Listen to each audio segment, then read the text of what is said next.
What's up, everybody? Legendary Talks, episode 70. Can you believe we've done 70 of these? Today we have someone very great and amazing. I can't wait to talk with her. Actually, she's right on time, literally. Candace. She will be joining us momentarily. Can't wait to chat with her just about life and her experiences. Very excited. She's joining right now. Hey, Sydney. Ooh.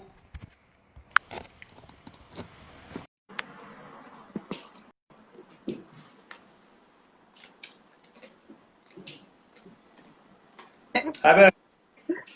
I am like really underdressed. First of all, it's me. You already knew that, you know. I know, but even for by our normal standards, I'm still feeling really underdressed.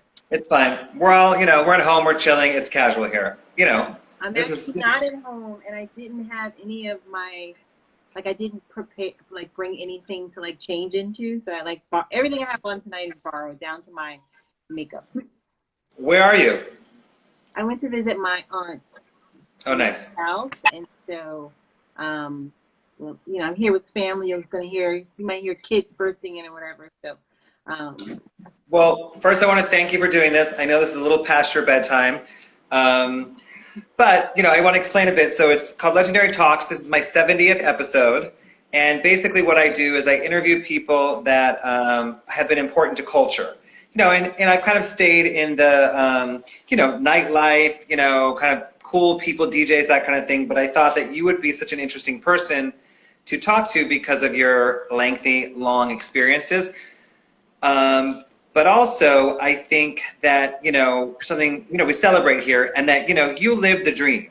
You really live the dream. You know that. You have, a Brady Bunch full of children. You've been married for 20 years. You have this amazing job. You're really an anomaly in a lot of ways, and I think that that's, partially what I want to celebrate about you. Like the fact that you have managed to navigate all that, so.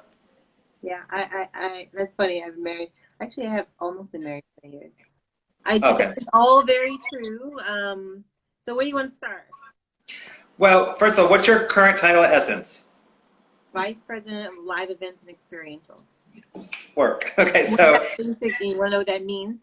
That basically means all of our virtual and live events, everything from how we show up in the to people externally, how we touch people from an event perspective, whether it is virtual or live, all of that, including the festival and all of our other events, is under my auspice.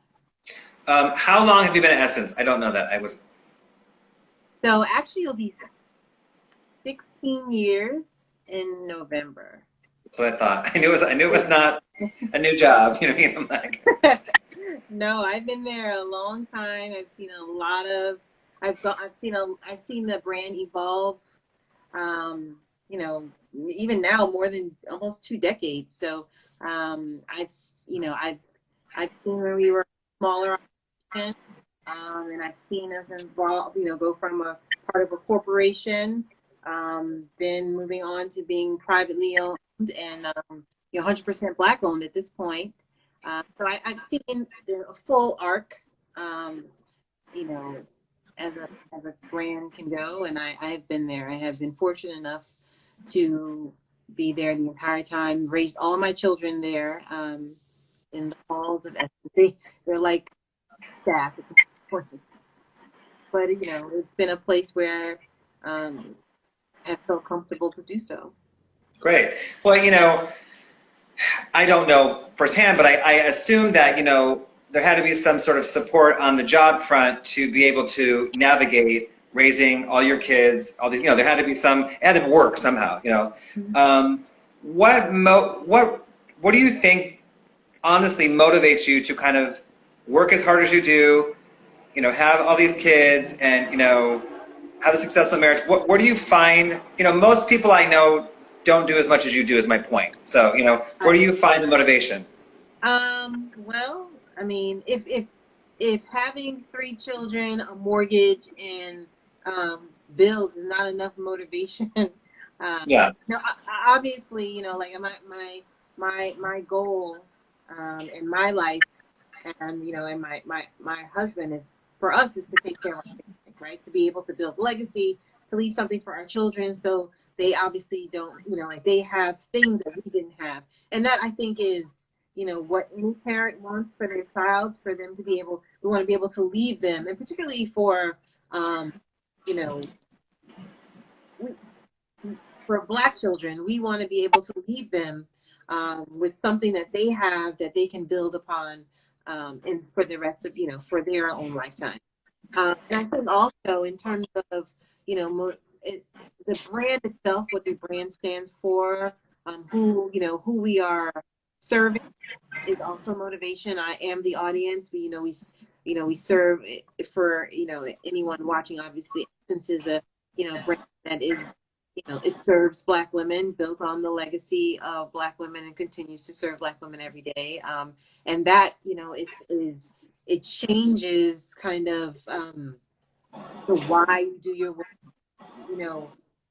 I know I'm not done with this. I'm going to stay and work these extra few hours, or I'm going to work these, I'm going to do this because, it means something, and it has a deeper meaning. Your work has a deeper meaning. And even when we, even for our programs, even when, you've been to our award shows, and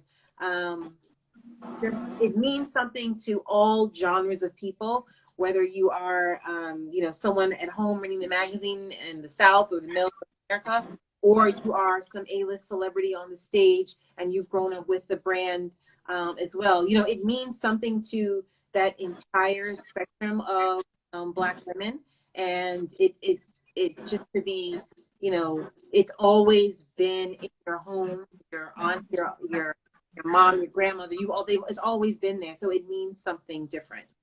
Well, you can rely on it, first of all. It's celebrated 50 years this year. And I did an Instagram post about a month ago, I can't remember. And I was kind of just going through old, 80s and 90s and 2000s covers. And I had to narrow it down to 10. And even that was hard because there's so many amazing, like edgy, cool, fabulous, gorgeous covers. Even that alone for me was hard to narrow it down to 10, just to do a celebration post for the 50th anniversary. So, but Essence is a constant, and it's something you can rely on. That's what I think. But where are you from? I'm actually originally from Brooklyn, was in New Jersey, Teaneck, New Jersey. Shout out to Teaneck, New Jersey. And then and then after college, I lived in Harlem, and now I'm back in Brooklyn. So area. Like, you were in New Jersey as like a 9, 10, 12, 13-year-old, right? And into high school. Okay. So what influenced you I think those are really important ages for people, 9 through 12, let's say, like pre-high school, basically. They're really shaping years. What do you think influenced you the most during that time? Could be a person, could be, Diana Ross, could be a thing. It doesn't matter, when I think about pre-high school days, I spent a lot of time, like, up in my room writing down Whitney Houston lyrics to How We Know, and spending just, it was pretty chill back then, like, you were outside, you weren't like on the phone, and like my kids now, like the kids today, they're like all on the devices. We went to folks' houses, and we, sometimes went over to someone's house for dinner, or, you played in the backyard, and I think, like, just having that kind of social interaction and building, like, I always enjoyed being around people, and I think that I'm like, I would say I'm a people person. I always just, I had the house and people wanted to come over, and my mom always had snacks. And, she always had a dinner plate for anybody that wanted to hang out. So it was like, I was always, kind of sticky to folks. And I think that, those years formed, even my mom, she's also just like that. She would always just like, I put out a plate of snacks. And she was like I would say she was an event guru even before I knew what it was. And we were like little, and we lived in this apartment in Brooklyn, and she would have these like, I would call them culture parties, but it would be like all these random groups of people would come over to the apartment, and my sister and I would serve like Ritz crackers with sliced bologna and cheese we would be the waiters and we would serve that around. But I, as I think about it now, she like formulated that, conceptually, just like connecting people and, presentation and like, all of that was her. So that's where you learned it, obviously, right there. So. Obviously. And then, what was your first job? Like your first big job? Big job. My first actual job, I worked at Haagen-Dazs in the mall. And I think that was really important just to understand, responsibility and, Yep. Trying to, hold on to my check from week to week. And eventually I became like a manager. This was like in high school. So early on, at 14, I had like my first job. And my first big job, I would say, so it's now even bigger when you think about it. Whenever I tell people this, they like make a big deal. But I was on a launch team for a website called blackplanet.com. Oh. And, it was one of the original community platforms for, affinity groups. We had Asian Avenue, we had Niente, and we had blackplanet.com. And it was like the original, it was like the precursor to Facebook, to be honest with you. And, eventually it became like this really huge thing. Everybody was on blackplanet.com. And whenever I tell people that, they're like, oh my God, you're like a legend, like the younger people. But yeah, that was like I would say in terms of culture and like, starting to affect culture in a way that, leaving marks, I would say Black Planet was that. Cool. And then how did you end up at Essence? So interestingly enough, I had my own company and my own event boutique company. And I got hired to do, I got called, Essence was a client, and I was doing some work around, they were launching a new magazine, which ultimately became Suede. And they were launching this magazine. They wanted to have focus groups. And I was doing some like focus work and small consulting work for them. And then the head of marketing at the time called me to her office. And at the time I was doing work for Essence, I was doing work for Vogue, I was doing work with WWD. These were my clients, but small agency. And the head of the marketing department called me in her office, and she, I think that she had maybe even kind of like made like a huge change in the marketing department. And she was just like, I like what you're doing. I like your resume, and it wasn't like an interview. She just called me in for a meeting, and literally she offered me a job to head the department. And I was just like, I have my own company. I had just had a baby, my first son, and I was working there, but they were a client, and she sent me to come in-house. And basically, I told them that I had to think about it, and I went home and I talked to my husband, and we were both entrepreneurs at the time, and we had a new baby, and it was just like, okay, well, I'll put the company on hold, and I'll be the one back into an organization. And so that's what we did, and I've literally been there ever since. What were the first, or what did you kind of learn those first couple of years at Essence? The first 2 years, 3 years. What's the main thing you learned in the beginning? So this is obviously, most of the people who were there then aren't, there now. There are a few of us that are, that still remain at the company. But I remember when I first started working there, it was very entrenched in like, this is how we do it. And, I think what my boss at the time wanted me to come in and bring is like a fresh perspective. Yep. And, bring in some of the learnings from some of the other people that I had worked with. And yeah, it was very much like, we only do it this way. And so yeah, it was a lot of massaging. I was the new girl, and it was like a lot of massaging to get people to believe in me, kind of like proof of, you got to prove yourself. Mm-hmm. And I was very fortunate to work several years with Susan Taylor, mm-hmm, which is one of the highlights of the early part of my career. Right. I learned a lot from her. I learned a lot from her. Great. Yeah, she's amazing. So my first Essence job was What was it? Remind me. Was it Black? so it was the Art of Giving Gala in 2011 with Galila Puck. So Christina Hardy at the time, Christina Carrera and I, we worked, we worked together, and we, from the first phone call, we like already clicked, the initial phone call.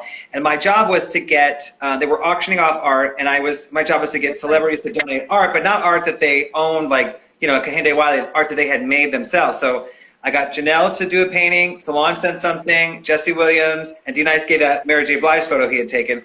And, I remember Christina had to go, I think Christina went to like Atlanta to get the picture from Janelle and all these crazy things. And it was just such a kind of fast-paced, amazing, like we had a window of like 8 or 10 days to do all this or something. It was crazy. And then the actual event was like my first ever Essence event, and it was so fabulous, and I loved it. And then the next one I did was the Black Women in Music, which is like basically my favorite event of the year. And it was the year with Sylvia Rhone.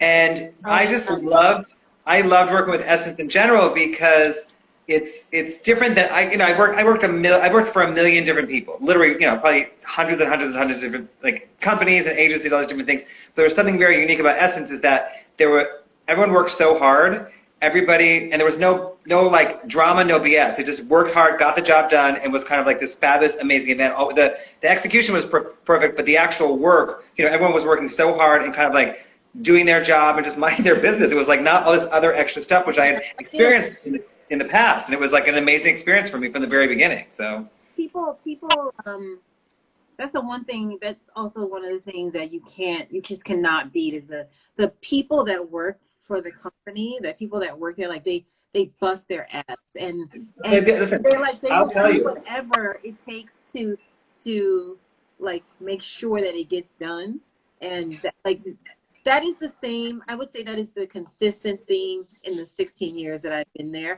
And no matter what, obviously there have been people that are there that weren't there 16 years ago, and that every time the company brings a new crop of people, and you've got to find the kind of people that really love their work and the people and what they're doing, so that like you get that consistent output. But that's just you basically encapsulated that's what I would call the secret sauce. Well, my thing is, you brought up a really good point that, you have an extra added investment in the fact that it is Essence, something you grew up on. It's a part of your culture, or, it's already a part of you, ingrained in you. You grew up literally reading Essence or whatever. So you have a much more an investment in it. So you work harder. That's a really good point. I never thought about that, Like, it's almost as if it's like like you can't go home and tell your mom and your dad and your aunts and uncles that what do you mean you didn't do X, Y? It's almost like you wouldn't dare, like. You can't let them down. I get it. It's almost like you can't let them down, right? Yes, me, it was a dream team. It was, first of all, what's your first memory of me? You tell me. So I didn't remember about the Galila Puck event until you said it, but I remember I just remember being so excited about it. And I remember because we had also I think we had done a dinner in LA, and Galila and Wolfgang, I think we did it at the restaurant. I can't remember what it was for at this point, but that was like the precursor, I believe. And Galila, sorry to cut you off, Galila is absolutely fabulous. In case people don't know that, she is one of the most fabulous ladies on the planet. She's like literally like there's nothing. Everything is like expertly like carved into place. But I'm trying to remember. I think my first memory is Black Women in Music. Yeah, I think so too. That's right. Remember you. So it was the dream team for me. It was you, Jovanka, and Christina, and we worked so well together. I worked kind of directly with Jovanka on that first one, and we all worked so well together. And it got to the point, because I had done so many of them, where we just kind of like looked at each other. We didn't even have to talk. And it was just it was a dream team, the three of you and me. I loved working with you guys so much. So, Appreciate that. We love and then, so I do want to talk a little bit about Essence Fest. So Essence Fest, to me is, not because I'm talking to you. These are things I say all the time. I've said it many, many times. Black Women in Music is in my top 3 events I would do each year. I love that event. And then Essence Festival is probably my favorite time of the year, literally. It is, I think, one of the best festivals in the entire world, you know, and the fact that, you know, I've told millions of people to go that have never gone, and once they go, they come every year. So, you know, just from my perspective, it's an amazing, amazing, engulfing, massive experience. How many people go? Like over 1 million? 500,000, 500,000. 500,000, yeah. So it's like, I love music very much. You do too. It's like, I'm a music person. I love music very much. At any given moment, you can see someone amazing performing. That's the truth. You mean? But what's, I guess, how have you been doing it from the beginning, Essence Fest, or when did you start doing festival? So, well, for clarity, the department that I worked in was head of special events, and we weren't the department that produced the festival. So Yeah. I only started producing the festival in the last almost 3 years. Got it. So, you know, when I transitioned to take over the entire experiential division, Yeah. that became that role under me. But before that, we would do special events at the festival. So, Yeah. So I would say in 2018 is when things changed. But yeah, but I have been going to working at festival for the last I would say of my 16 years, 14 years. Yeah, I think I've gone probably that next year, like 2012, 2013. So I've been going almost about 10 years, and I wouldn't miss it for anything, you know? What are some of your highlights, or, you know, because, you know, people, again, you and I get it, but people don't understand how engulfing these situations are. They're massive, you know? What are some highlights or some kind of like crazy situation or something funny from festival? Oh my gosh. So I mean, obviously, I think when people hear the festival, Essence Festival, they think primarily, you know, the music comes to mind.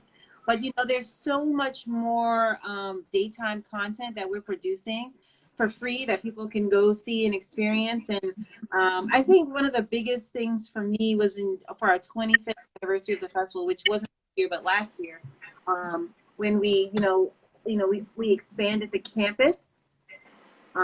That was a major undertaking. Up into that point, the festival had primarily been maybe two main locations: daytime in the Convention Center, nighttime in the Superdome, and maybe, you know, like I think we had the Ace as one other location for Essence House. But up into that point, that was it.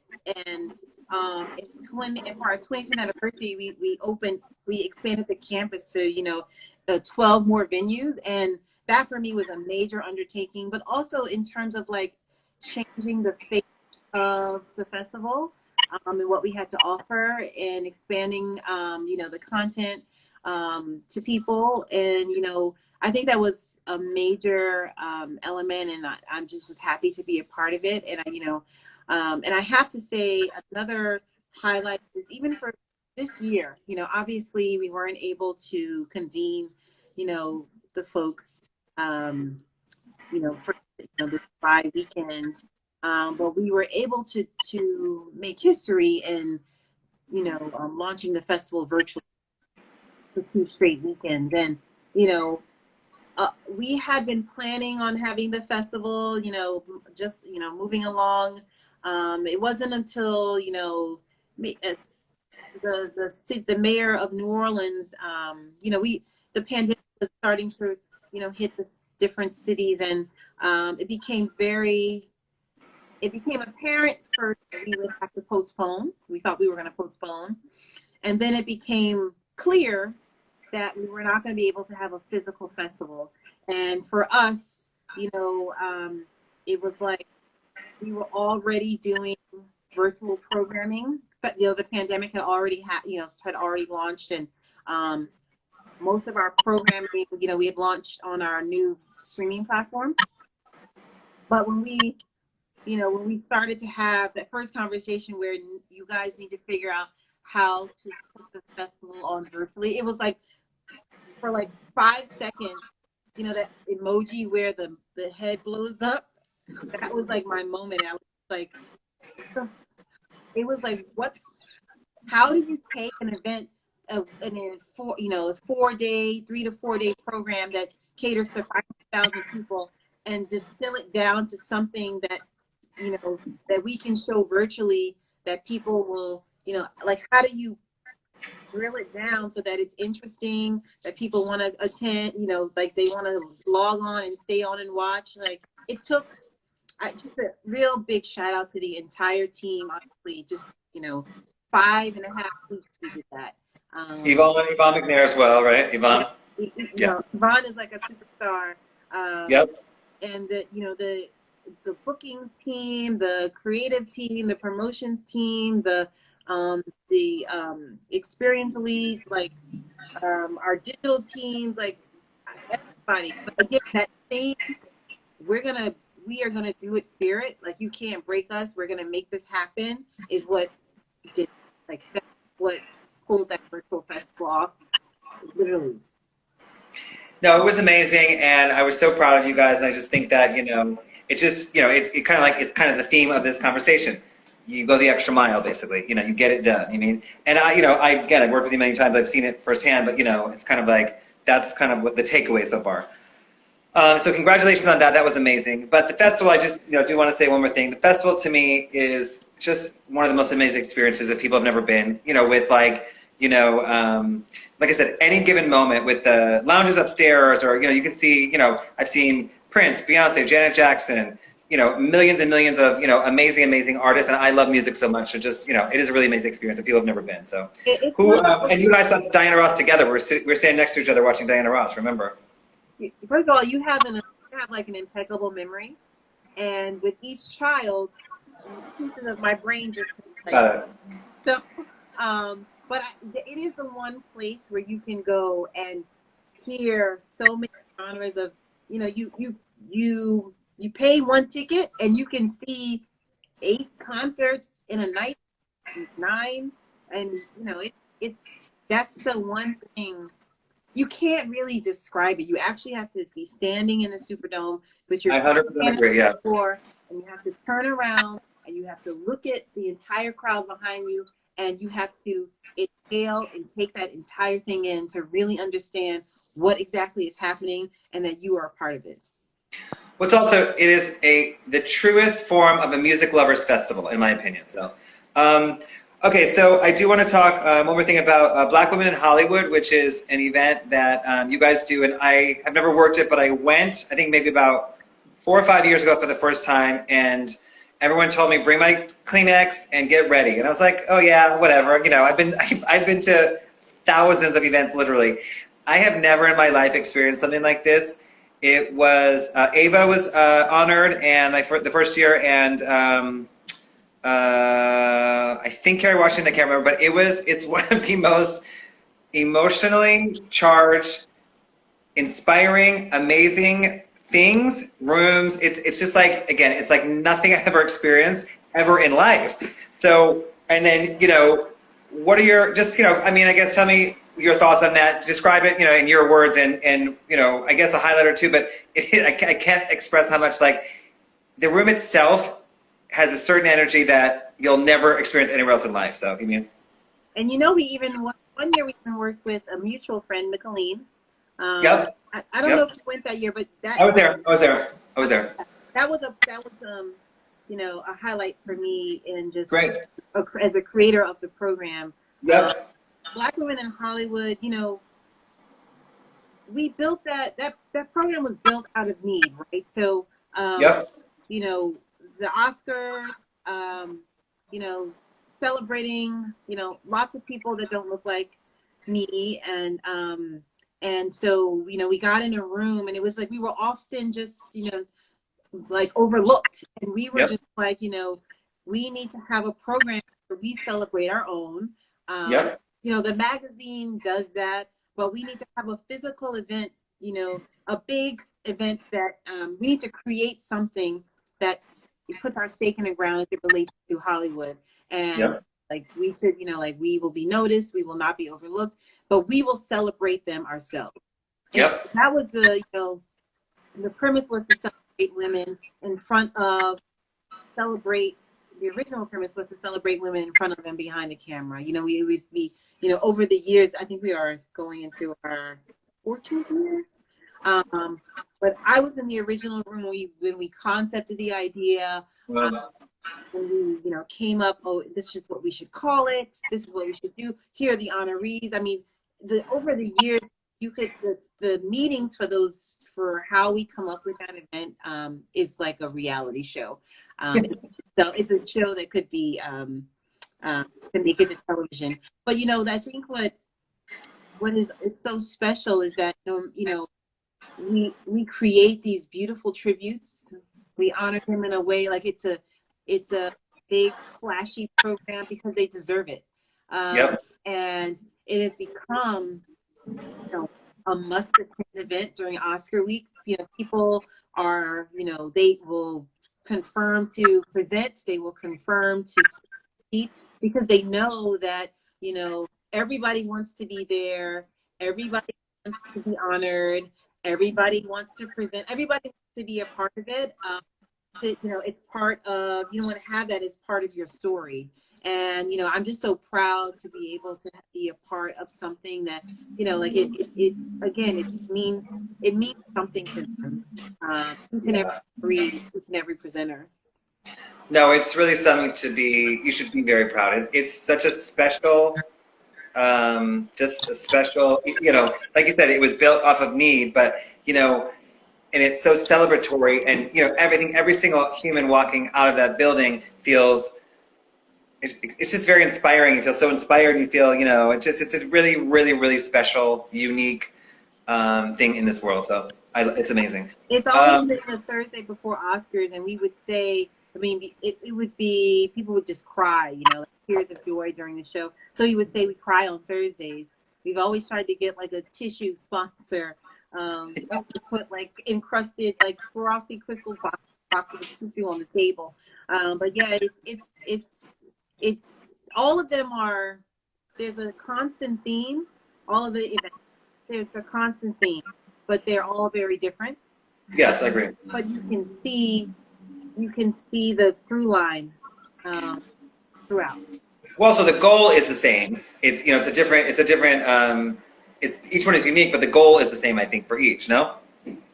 Well, we have different goals. We have different goals for each, but I would say for us, you know, I think that you know, we all want them to have a different, you know, experience. Like when you go to the festival, we're not looking to replicate what's happening at Black Women in Hollywood. Yeah, no, yeah. You know, but the feeling of I need to be there, or, you know, there are some moments at festival where you cry.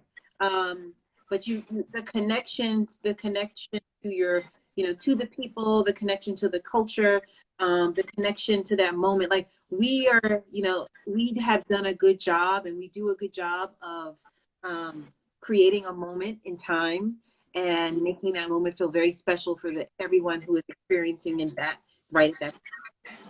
And then, you know, the Hollywood party is like the hottest ticket in Los Angeles, like that weekend. And I remember I did a party the Wednesday night before, and it was kind of like let's say the trendiest people, you know, from New York and LA were at the party, and all of them were not going. And I had an invitation. I was kind of like zip my lip the whole time. I was like, the whole time I didn't mention it. Your lip. Yep. Okay, so let me ask you this: what haven't you accomplished that you would like to accomplish, basically? Shout out to me. Kelly. To me, you have it all. Like I said, you know, you are the dream. You are the dream. I'm telling you right now. Oh, yeah. You. You know, I think I just try to, you know, where I am in my life, I try to just, you know, when you say, well, what have I accomplished that I haven't accomplished yet? You know, I really try to continue to innovate. You know, like for me, I don't want to, you know, I try to be first to things, and when I say I mean we. You know, we want to do them first. We want to create we want to set the bar.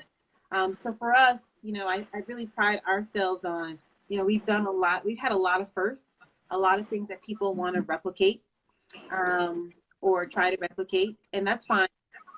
and I appreciate that. And so, but I want to keep doing that. I want to always continue to try to have firsts. And Yep. you know, even with the virtual festival, that's a first. Yep. Yep. And so we like for us as a team, as a brand, you know, we always want to be, you know, continue to innovate, and we always push ourselves to be, you know, new and fresh. And so that's something. I can't say that there's one thing in particular, but I don't want to. If I ever feel like I'm just doing the same thing over and over again, Yep. and I know it's like something like I hit the send me a pasture saying. Well, even since I've been working with Essence, which is almost 10 years, I feel like it's grown a lot. It's gotten more even edgy with Billy Porter on the cover this month, right? Things like that. Essence I think it's very fresh, like you're saying. It's very. Pose was honored this past year at the Hollywood event, which was amazing. All that stuff I think is really great, and I think Essence has gotten, at least since I've been there, I've seen it continually, like you're saying, move forward, move the needle. You don't want to be. I mean, if you can't figure out how to evolve and grow and attract a large audience, and like how are you going to do that? Then you're just going to be stagnant. You're going to find yourself in a place where you're just no longer relevant. Yep. We're just not interested in that. So I think that shout out to the content team that is really killing it with the covers and the types of conversations that we're having. Yep. I agree. And in totality as a brand, we're trying to be more inclusive and talk to the full spectrum of the audience, and that is from the print to digital to events, all of it. And then one more question: what is Chicbusymoms? So when I started in 2008, I started a blog. It was called Chic Busy Mom with no S, and it was basically how what I thought about myself. I busy and a mother, right? But I had 2 children. I was like out of my mind, and I didn't have there aren't right now. There are like a lot of mom groups and lots of other things that moms could lean into, and I just didn't have that outlet then. I didn't really have that many. My mother was there, but I didn't really have a lot of my friends did not have children when I was having children. And so I created an outlet of just writing, blogging, just kind of like when blogging more so first started, just to write so I could get my thoughts out. And I remember there were these, I don't remember what platform I was even on back then, but people started sending me comments, and I was just like, oh wow, other people are reading this. And it wasn't until I would say maybe 5 years later when I changed it to more of a community model. And even since then, now I'm also part of the organization. I'm one of the co-founders of Moms in Color. So I would say for my other life, I'm a mommy lifestyle. I don't know what you want to call me, but whatever. But yeah, helping mothers along, bridging the conversation. We just recently had a virtual conference 2 weeks ago. But providing information, resources, events, all of that for Moms in Color, and just trying to give moms the opportunities to lean into each other, or meet other moms in their area if they move into a neighborhood, stuff like that. You recall, not having a lot of those things, yeah. and we want to be that bridge. Yeah, to support and have each other's back, basically. Support and having each other's back. Hold each other up. Okay, well, I want to thank you very much for doing this. Like I said, I want to celebrate you for, like I said, you've done a lot culturally with Essence, and I wanted to celebrate that. That's what this show is based off of. But I really did want to celebrate you for, it's kind of amazing to me how you make it all work. I know how hard you work, and, I see it, and I just think it's rare, it's amazing, and that's really what I want to celebrate. Is there anything that you want to share before we wrap it up? Not really. Okay. Thank you. I appreciate it. I was gonna say, should I tell everybody I call you Boo? But I call a lot of people Boo. But thanks, Boo. I'll take it. Yeah, no. I'm an original. I know that, so you can call me and other people Boo. So I'll take it. No, but rather Boo than something else, right? No, I do love you so much. So thank you. Yeah, I really appreciate you doing this. I know it's a little late for you, and you're busy, and as always. So, like I said, I just want to celebrate you and all your amazingness. So, thanks, Boo. all right, bye, Boo. Have a good one. Bye. Love you. Bye.